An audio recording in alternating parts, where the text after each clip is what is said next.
Welcome to Two Bees in a Pod, brought to you by the Honeybee Research and Extension Laboratory at the University of Florida's Institute of Food and Agricultural Sciences. It is our goal to advance understanding of honeybees and beekeeping, grow the beekeeping community, and improve the health of honeybees everywhere. In this podcast, you'll hear research updates, beekeeping myths debunked, and advice on beekeeping from our resident experts, beekeepers, scientists, and other program guests. Join us for today's program, and thank you for listening to Two Bees in a Pod. Hello and welcome to today's episode of Two Bees in a Pod. I am one of four co-hosts today. My name is Jamie Ellis. I am accompanied by Cameron Jack, apiculture lecturer at the University of Florida. Hello. Amy Vu, who is our extension coordinator at the University of Florida. Hello, everyone. And Dr. Umberto Boncristiani, who is our applied research scientist here in the Bee Lab. Glad to be here. We are excited to bring today's first episode of Two Bees in a Podcast to you. We all have one thing in common. We work for the University of Florida Honeybee Research and Extension Lab. We have lots of responsibilities, but one of those responsibilities is communicating information related to bees and beekeeping to beekeepers. And that's really how this podcast, Two Bees in a Pod, was born. We had this idea that we could provide information over the airs and making it possible for beekeepers to learn from us and us to learn from beekeepers as we work together to improve the sustainability of bees and beekeeping everywhere, not only in the state of Florida, but also in the United States and hopefully around the world. So in today's episode, we're going to introduce ourselves because we will be the common co-hosts of this podcast. We're also going to introduce this podcast in general, and we're going to finish the episode by answering some questions that we've already received from audience members. So first things first, I want to spend a little bit of time introducing myself. As I've shared already, I'm Jamie Ellis. I've been working at the University of Florida since 2006, and when I was hired here, I had responsibilities in extension, research, and instruction. That means I have to lead a lab that has science focus, answering questions that will help beekeepers become better beekeepers and help keep colonies healthy. I had teaching responsibilities where we would train undergraduate, graduate students here at the University of Florida, and I also had extension responsibilities. And so I got this job largely because I have had a lot of experience with bees. I've been keeping bees since I was 12 on my grandfather's dairy farm. I love keeping bees. I've been keeping bees for 30 years now, and it's just exciting to me. I even do it as a hobby at home. And it became really a profession as I went on to the University of Georgia and worked in the bee lab there. I just discovered this passion for bees and for bee science, and I put all that together. And I was fortunate enough to be hired by the University of Florida, and now I'm here as a partner in a very large program that we collectively call the Honeybee Research and Extension Laboratory. I am not alone, though. I am accompanied by what I happen to think is the United States' best apiculture staff. All of these individuals are with me as co-hosts on Two Bees in a Pod, and they're going to all introduce themselves as well. So first, I'd like to focus the introduction on Cameron. Cameron has a history in beekeeping, don't you, Cameron? I do. So my grandpa was a beekeeper in southern Nevada, so I kind of grew up around bees. It was just, when I was a kid, it was just a weird thing my family did. It wasn't something that I went around. Still a weird thing. Yeah, it wasn't a thing that I went and told people about. But when I got into college, I was actually studying science education. I wanted to be a high school science teacher.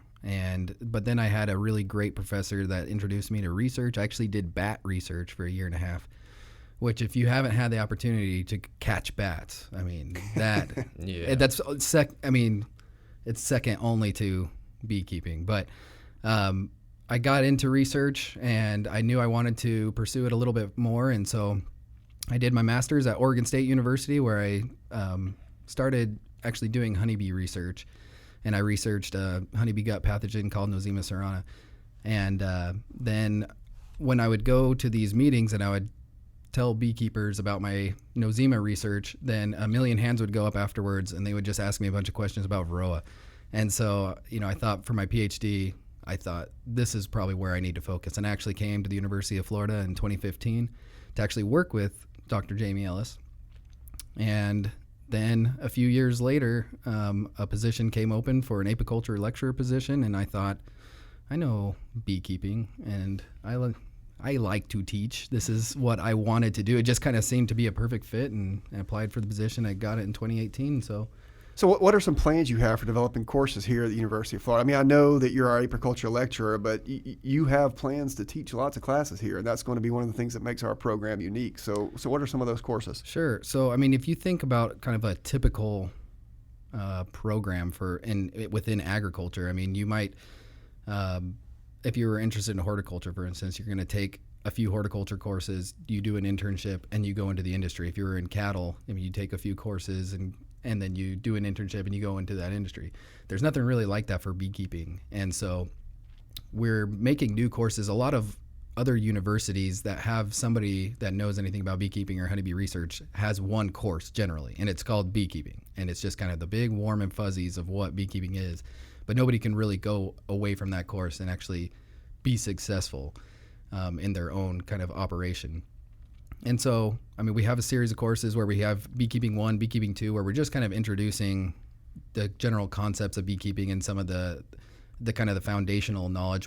We're planning on a new course called Honeybee Biology, where we actually really take a deep dive into the biology and interesting biology of honeybees. And then we'll also create some new courses that will really get into the industry focus. So commercial beekeeping, how to be successful and how to have a beekeeping program or a beekeeping operation and how to manage people and things like that. And this summer we're making a study abroad course in Thailand. So we'll actually go and look at honeybee diversity and study new bees that we don't have in the United States. So a lot of interesting things. So I think your breadth and depth in apiculture instruction and your experience with bees and beekeeping are really going to add a lot to this podcast. So I'm just curious, what do you hope to contribute to this podcast? What do you hope comes out of your efforts here on Two Bees in a Pod? Well, I hope that we can, one, just spark some curiosity from listeners. I mean, everybody has questions. If you've been beekeeping, really in any degree, you're going to come up with so many more questions than you can possibly get answers. So hopefully, this serves as a nice forum for discussion and also to answer a lot of beekeepers' questions. And I hope that this also sparks more of an interest for people to get maybe some more training. I mean, there's a lot of training opportunities that do exist for bees, and maybe this would, I'm focusing mostly on training UF students, but maybe Amy could tell us a little bit about what she does, because she focuses on training beekeepers. Sure, yeah. So actually I was going to jump in on when you were talking about the study abroad in Thailand, because that's actually how I got into agriculture and beekeeping. When I was an undergraduate student, I decided to go on a study abroad to South America, and I was in Ecuador, and decided when I was there that, I really don't know what I want to do, but I think I want to help people grow food. I think I want to study food production, figure out, how can we make the world a happy place. And for me, if you're not hungry, then you're happy. I don't know if you all agree with that. But anyway, so, I went on and got really into agriculture, did my undergrad degree in agronomy with a study of soils and environmental science and international ag. And then I decided, I wanted to go to grad school. I wanted to go and I wanted to teach people how to grow food. I wanted to help them with food production, whatever that was at that time. And when I was in grad school, I actually was friends with 7 or 8 other friends, and they decided, we've really heard about bees declining and we really want to help the bees. And so we decided, we should just go ahead and get into beekeeping and see how that works for us. Of course, we made a lot of mistakes along the way, but you learn from experience. And hopefully with that, I became an extension agent in Orange County, which was in Orlando, Florida, and really helped with beginner beekeeper information in classes and workshops. So now that I'm here as the extension coordinator at the lab, I really would like to work with training the trainers. So I'd like to work with extension agents throughout the state. I'd like to work with apiary inspectors that work for the Florida Department of Agriculture and Consumer Services, and hopefully, we'll be able to disseminate that information. So, Amy, you've been using that word extension a lot, right? You're here as our extension coordinator. So what is extension, and what is the link to the podcast? Why would podcast fall under your responsibilities as extension? Yeah, so every time I tell people when they ask me what I do, I think they just think that I play all day, and they don't really realize what extension is. And, you know, some people forget with the land-grant university system, you know, there are 3 components to that. So there's the instruction that Cameron does, there's the research that Humberto will talk about in a little bit, and then there's the extension component of it. And that's really taking all that information, all the science that's being done here at the university, and sharing that with the general community.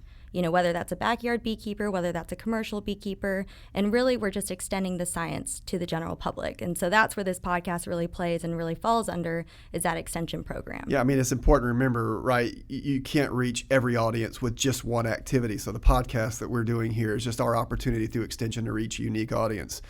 So Humberto, you've actually been in bees for a long time yourself. So tell us about how you got into bees, your experience with bees, and what brought you to the University of Florida, and perhaps a little bit about what you hope to contribute to this podcast. Well, my history with bees is long. I don't know how much time we have, but I'm a second-generation beekeeper in my family. I grew up around bees in South America, in Brazil specifically, with Africanized bees, and at that time, I didn't like it, to be honest. I was hiding. I got stung a lot. And as a kid, I tried to hide from my father. He didn't want to help at all. And then I go to college. I knew I liked life. I was very curious about how life works, and I wanted to study life, and was trying to put as far as I could from bees. But every single time, bees come back to my life. There is no way around. There is some forces in life that bring me back to bees. I got that the bees in college. The only work they have that paid some money there was bees. So I go back to bees. I decided in my master, in my PhD student, in my PhD courses to avoid bees again. My background is molecular biologist. I'm a virologist from a medical school, so avoid bees. But in 2006, the bees started to die in the United States, and apparently USDA was looking for a virologist to study honeybee viruses. And apparently at that time, I was the only guy on the planet that have the 2 backgrounds combined. So USDA brought me in from Brazil, and I was working with Judy Chang at that time at the USDA in Beltsville, Maryland. And that's the way I started research bees in the United States. That's the way I came in. From the USDA, after 4 years there, I go to North Carolina to work with the grant from National Academy of Science. I work with Dr. Oliver Ruppel, Dave Tarpey, and the Honeybee Research Consortium, North Carolina Consortium. Then from that, I work for the Army there, for another. I've been with bees a lot around all over the United States. And together with that, I got experience from the industry. So that was a very interesting opportunity that all this experience that I got combined, University of Florida come up with a very unique idea and of a position that is a very applied honeybee research position dedicated to commercial beekeepers in the state of Florida. And I got very interested to try to fulfill that position because I get a background with bees, a background with the industry, the company. I have a background with research. I thought I could be a good fit to work in that position. And it's a very interesting. I'm very happy here in University of Florida. And my contribution here, I think I can talk about everything related with bees here, especially the commercial side that need to be very applied, dedicated, applied solutions for that. In my opinion, now that I'm learning a lot about commercial operations, I think we need to find specific solutions for specific. There is no a silver bullet for beekeeping in state of Florida. I think we need unique solutions for unique situations. So there you have it, ladies and gentlemen. We are your 2 Bees in a Podcast team. There's 4 co-hosts, and every time we do one of these episodes, 2 of us will be joining you on the air. 2 Bees in a Pod. Where in the world did this idea originate? Of course, we are making a play on 2 peas in a pod. We always want there to be at least 2 hosts moving this podcast forward. So that's the 2 Bees. And of course, 2 Bees in a Pod is making a play on 2 Bees in a Podcast. You can see how smart we are by putting the title together in a way I think that's appropriate. Now, this is a podcast that we hope will be of use to you, our listeners, as beekeepers who are trying to find bits of information that can help you be better beekeepers, help your colonies to be more productive, long-lived, etc. It is very important to know that we by no means consider ourselves experts. This will not succeed unless we are partners in this podcast. So the whole idea behind the podcast is we're just giving a voice to bees, to beekeepers, to bee research, etc. And so we're going to try to facilitate that over this podcast. It's been something we've been wanting to do for a while, and we're really excited about being able to roll it out for you. Now, we don't want to lose our listeners. We want our podcast to be remarkably engaging. We want it to be something that benefits you, but that also you have a little bit of fun listening to in the process. So what we're going to do now is spend just a little bit of time introducing you to our strategy for moving this podcast forward. What is it going to look like? What's it going to sound like? How can you be a part, etc.? And I just want to start by telling you that our podcast won't be monotone. It just won't be an individual preaching to you all the time.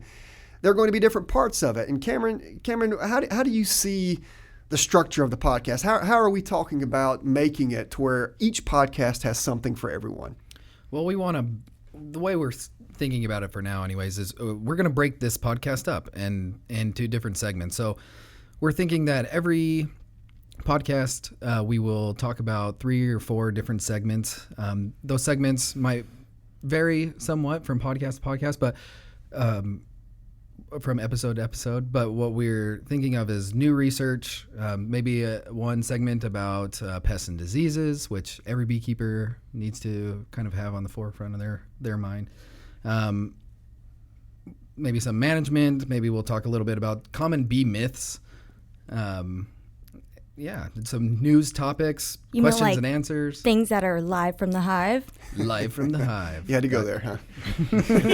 But I guess the idea, Cameron, is no one podcast is going to be like very robotic. In other words, it's not going to always be the same 3 segments in a row. Essentially, we've got all these segments from which we can choose, and we put them together into that day's episode, right? Exactly. Yeah, we'll be able, and we really want it to be something for everybody. I mean, even commercial beekeepers who are doing this for a living will hopefully be able to find something that will be able to resonate with them, as well as a hobbyist that has just a hive in their backyard, or maybe it's just somebody who's just interested in bees. There will be a segment where we can talk about something that will be beneficial and useful. And as you've already said, in order for this to work, we're going to have some feedback from the audience, and we want to be able to answer questions, and we will undoubtedly see people as we go to meetings and travel, and we would love to hear that feedback so we can know kind of what to talk about and what is going to be useful for everybody. Yeah, so we'll be interviewing people, right? I mean, that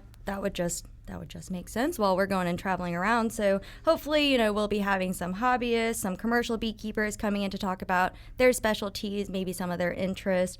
Hopefully we're going to bring in some scientists, not just within the state, but around the world, and we'll bring them in based on everyone's interest. I mean, Amy, I think that's absolutely key. This is not a podcast for Florida beekeepers. It's a podcast for all beekeepers. Obviously, we want Florida beekeepers to benefit. We're Florida-centric ourselves. We're here at the University of Florida.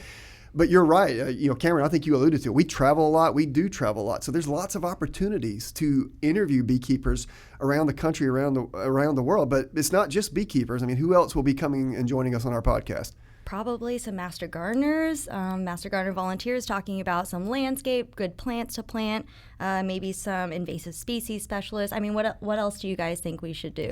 I think scientists, obviously. We have so many scientists visiting our lab. You mentioned that a little bit earlier. But also we have the opportunity to have scientists join us through the phone. We go elsewhere. And I think that's key because, Cameron, like what you said, we really want, listeners, we want your input. You need to tell us what you want to hear, and we will do our best to facilitate that. So there's a scientist out there studying something, studying a topic that is relevant to all beekeepers. So if nutrition is the issue you want to hear about, and that's the management segment of the podcast, Amy, will try to find someone who's a specialist in nutrition and interview them, right? Yeah, definitely. And if we have no requests, you all will just have to sit here and listen to some phrases from Monty Python. That's right. And the way to that to happen is engagement. You guys at home listening to these things and have questions, you have your day-by-day routines, and you have things that you want to know about it, please don't feel to reach out. We have our Facebook page, we have our Instagram page, all the social media of the lab. We're gonna have phone calls that beekeepers and everybody's gonna be able to call in, and we're gonna have questions in real time. And I also think it's important to note that, I mean, Jamie already said this, but we don't know everything about everything either. That's so, true. I mean, the beekeeping world is really, I mean, we're a shared community. We're all trying to kind of accomplish and keep our bees productive and healthy. And if there are things that beekeepers are finding that really does work for them, I mean, that's the kind of stuff we'd also like to hear about and share and talk about, and so we can kind of pass that information to other people. Great majority of the things that I do here depend of the input of people. My research, for example, come from input from commercial beekeepers. So this is very important to have this engagement to move forward with this podcast. It's the only way that we can deliver if we know what you guys we want. Yeah, so Humberto, just like what you said, I mean, there's multiple ways that the audience can be engaged with us. Number one, we might just meet them on the street at, our various extension events, but of course that's somewhat limited. We don't see all beekeepers everywhere all the time. So for those who aren't here and know us personally, they're able to reach us multiple different ways. For example, you mentioned an email address. So what's the way that people can send us questions via email? What's our email? The email is honeybee@ifas.ufl.edu. That's honeybee, IFAS, UFL, EDU, and that IFAS is IFAS, right? Exactly. Great. And they can also reach us on our Twitter, Instagram, and Facebook accounts at UF Honeybee Lab, at UF Honeybee Lab. So there's multiple ways that you, our audience members, can be involved in our podcast. So we are super duper, duper, duper excited about bringing this to you. We really want your input and your feedback. We're already having a good time putting this thing together. We're going to learn a lot. And this is true extension. Extension is not just one group of individuals preaching to another group. It is a partnership of teachers, learners. The lines between teachers and learners becomes fuzzy as we bring in experts to help you. And again, we're just very excited about doing that. You're listening to Two Bees in a Pod, brought to you by the University of Florida's Institute of Food and Agricultural Sciences Honeybee Research and Extension Laboratory.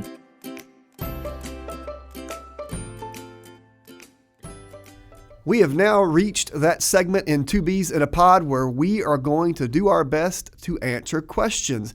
So how this section works is we receive questions from our listeners. You can do that through email. You can do that through our online media accounts. You could also do it from face-to-face. We take those questions and do our best to answer them. Now, of course, not every question is going to be relevant to every beekeeper. There will be some that are very kind of beginner beekeeper focused, some that are commercial beekeeper focused, some that are just simply about bee biology or things that you may not think are immediately relevant to your management strategies for bees. But nevertheless, we want to be able to answer every question that we receive.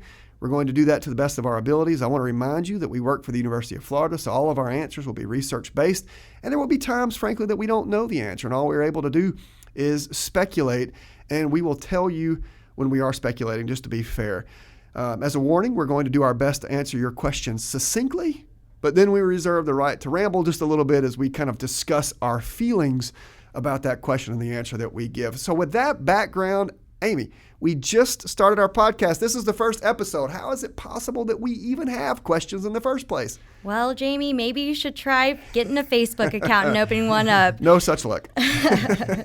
So that's just kind of the blessings of having social media and Facebook. We've got about 5,000 followers on Facebook, Twitter, and Instagram. Wow. The other day, we posted a picture. All it was a picture that said, we're going to put a podcast out. What are you all interested? And people responded to that? People actually responded. Fantastic. Listener, you're listening without listening. That's great. So we're excited about that. Yeah, so we actually put that post out. We got questions, and so what we'll probably do is just I'll ask you guys a couple of questions. You let me know how you feel about that.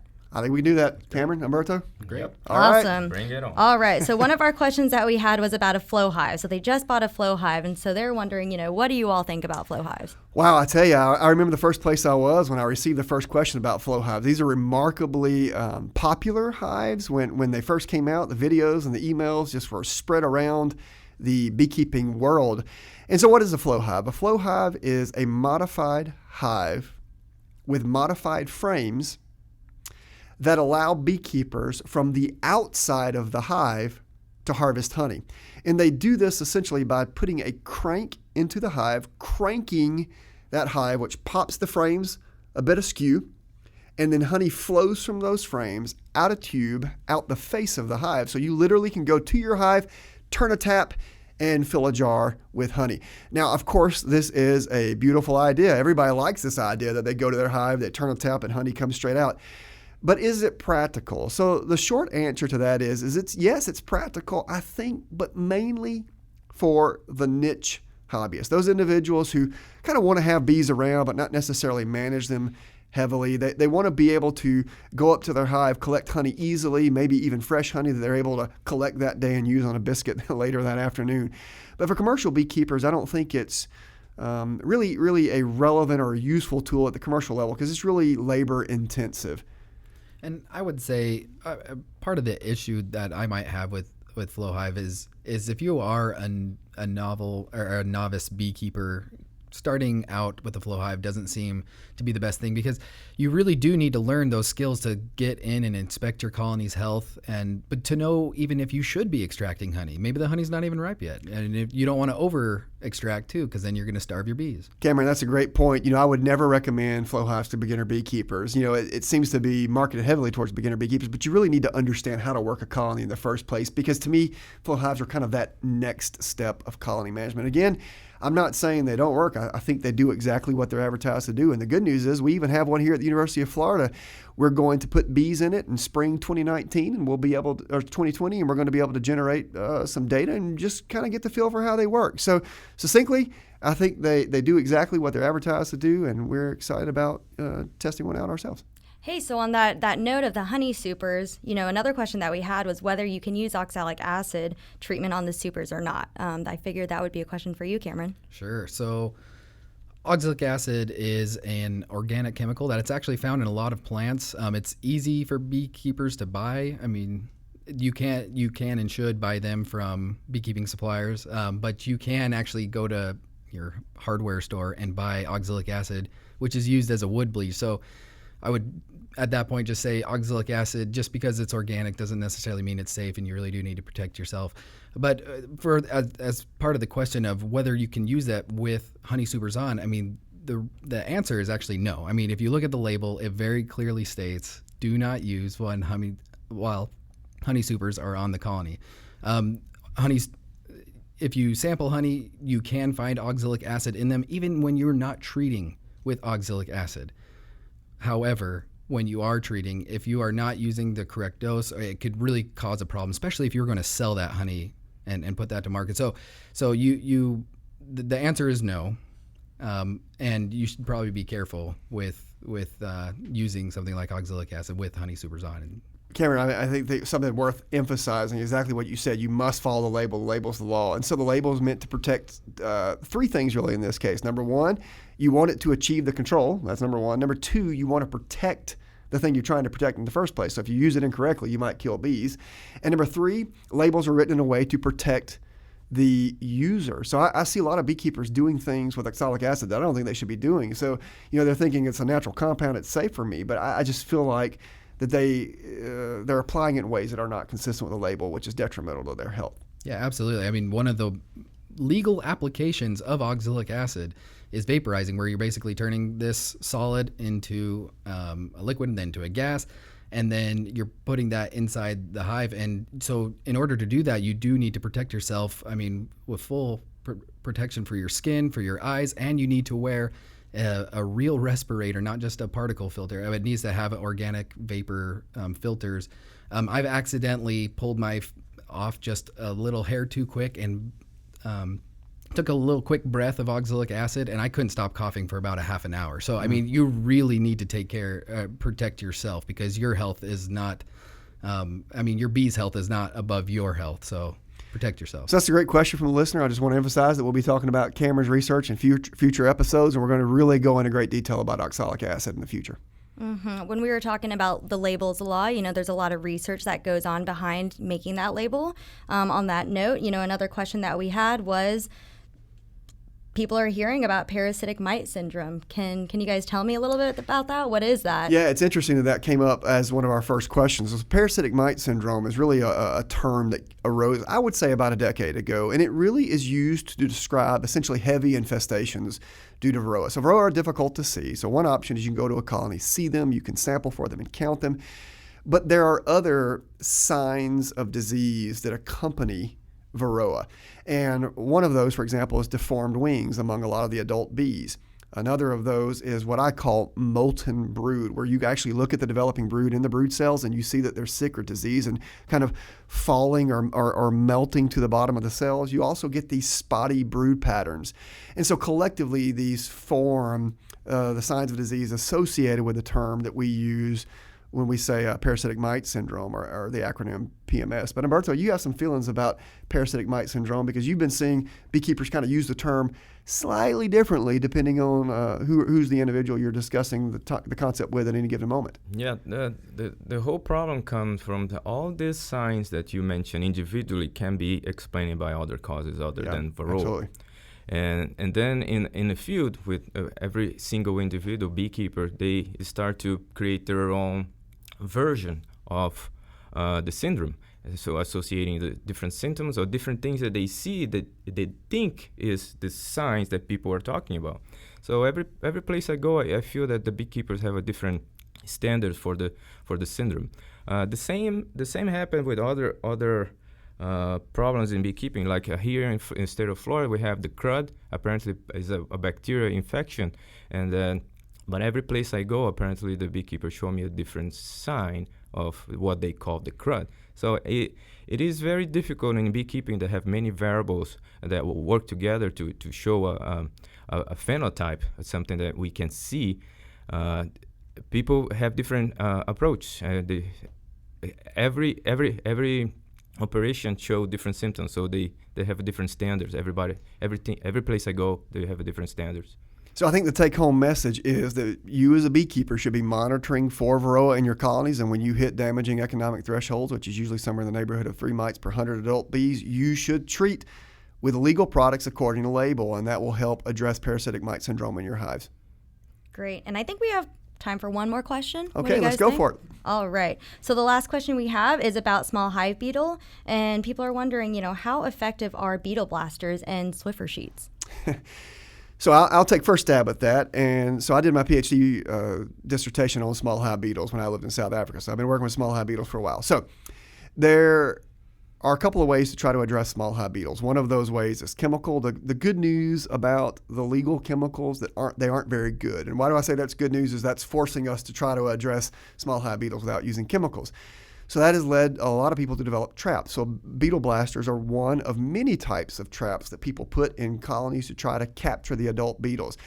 So rather than speak about beetle blasters specifically, I'll just broaden and say all beetle traps capture and kill adult small hive beetles. And frankly, I think that's a good thing.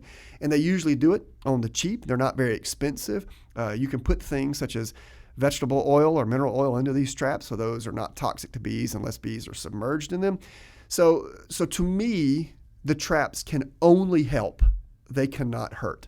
So I don't think that you can control beetles particularly well. You're not going to eliminate all adult beetles, but I do think they will tax beetle populations. So I'm a fan of beetle traps. So how often would you say that you need to go in and check the beetle blasters? Yeah, so in Florida, we worry about beetles specifically from about midsummer through fall, and when those times of the year are around, we have beetle traps in colonies. And I don't make a point to service traps regularly. I just make a point to look in traps when I'm in hives. When I'm doing my natural management, I look at the traps. Does the oil need to be replaced? Are there lots of beetles in it, et cetera? So the question is should you then cross the use of those traps with other things like Swiffer sheets? So Swiffer is just this generic term for this fabric or fibrous sheet that you'll put in a hive. The bees will tussle it up and beetles will get stuck in it. Now, Humberto, you have some experience using those. They capture beetles, don't they? They do capture beetles. They do. But they're dependent of something very important, that hygienic behavior in that hive. If the hive do not make them a maze, they don't touch them, they're trying to eliminate them, they do not create the environment that for the beetle to be catched. So There is the beekeeper. I always tell that bee biology is the main thing. The beekeepers need to understand and be able to see if the trap or whatever solution they're trying to use in their hives are really effective based on, for example, this one. If you put the fabric there and the bees are not touching that, the beetles cannot be catched. And that's a problem. The same happens with the beetle blaster or any of this. If you put the traps too far away from the corners of the core of the hive, the beetles the chances to beetles to get trapped in that position. So the positioning of those traps is important. The biology of the bees is important for the. So there is a lot of other components that I think the beekeepers need to be paying attention more regarding the traps for small hive beetles. And at the end of the day, as Dr. Ellis said, I don't think it hurts. They capture, but I'm not sure they can control effectively heavy infestation, for example. You know, honestly, I think that's essentially the take-home message for all beetle traps and things like those river sheets. Essentially, they capture and kill adult beetles. The question is do they control them? And unfortunately, the type of research projects necessary to answer those questions are very difficult to do. So a lot of these things we know capture and kill adult beetles, but we don't know the extent to which they control. They limit beetle infestations and stop associated beetle problems. That said, they're cheap and easy and relatively non-toxic to use. And so I certainly advocate them in areas where beetles' pressures are very high. Doesn't hurt, and just learn how to use it. Mm-hmm. We'd like to give an extra special thank you to the following: to our editors, Shelby Howell and Bailey Carroll, and for our audio engineer, James Weaver. Without their hard work, 2 Bees in a Pod would not be possible. So thanks, guys. For more information and additional resources from today's episode, don't forget to visit the UF-IFAS Honeybee Research and Extension Laboratory's website, ufhoneybee.com. Do you have questions you want answered on air? If so, email them to honeybee@ifas.ufl.edu or message us on Twitter, Instagram, or Facebook @UFHoneybeeLab. While there, don't forget to follow us. Thank you for listening to our podcast, 2 Bees in a Pod.